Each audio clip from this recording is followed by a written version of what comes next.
السلام عليكم وإذا السلامي ولا عليك خالقة أصحابتي إذا دمانتين سووا هذا ما أنت أنا قامرتي إيتهين سووا هذا قاعدين شاحين سوقات سوفريست ماشان لايك شير كومنتي سبسكرايبك وحكي نحي تلي تصالح دن كومنتي أيا يقولوا بداية كيد كرتين شيء كذا ينوحي ودعضي سيدة نينك والن وحي ويقانين نينك والن wuxuu iga waajabiyay markuu aad igu soo dhawaaday kadibna intuu agteeda yimid igu yiri ma ku weydiin karaa su'aal aad u muhiim ah kadib intaan fakiray ayaan ku yiri haa waa i weydiin kartaa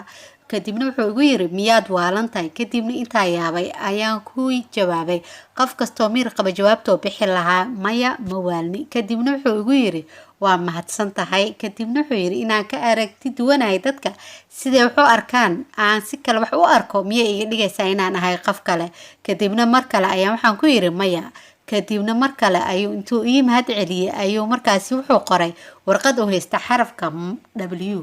kadibna intuu tusay ayuu warqadii xaraf ku qoray ayuu markaas wuxuu igu yiri waa maxay xarafkaas kadibna waxaan ku yiri waxaad qortay xarafka W ama waa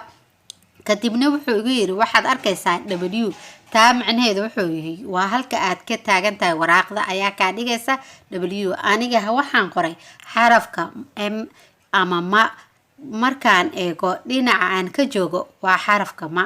markale intuu warqadii sidaas dhinac u gadiyay ayuu igu yiri aqri xarafkan waa isla xarafkii oo qoray markaas intaa waxaan ku yiri waa 3 ama number 3 kadibna markale ayuu warqadii dhinaca kale u gadiyay ayuu igu wareejiyay ayuu igu yiri aqri xarafkan aan qoray kadibna waxaan ku yiri waa xarafka E ama af Soomaali ahaan ama luqad Ingiriiska kadibna wuxuu igu yiri waxa aan qoray hal xaraf ama xarafka ma laakiin markasta waxa bedelaya hadba dhinaca aad ka joogto ama dhinaca aan ka geeyo warqada ama aan u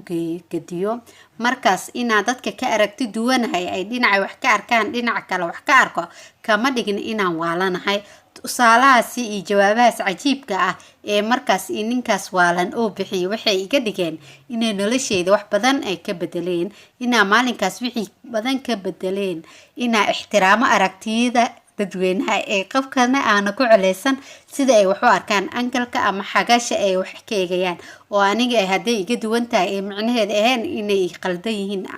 maxaa dad inaga aragti duwan ama sida wax u eegna si kale wax u eegaan aan ku xukun aan u dhigno sida inay waala yihiin inay doqomo yihiin ama inay wax ka siihiin ixtiraam aragtiyada kala duwan ee qof kasta ku qiimee wuxuu asaga aaminsan yahay waa maasantii dhamaantiin dhageysiga ay dhageysatiin aadaan niga mahad celinaya waxaan niga tagay sidaas nabadgelyo salaam calaykum waraxmatullaahi wabarakaatuh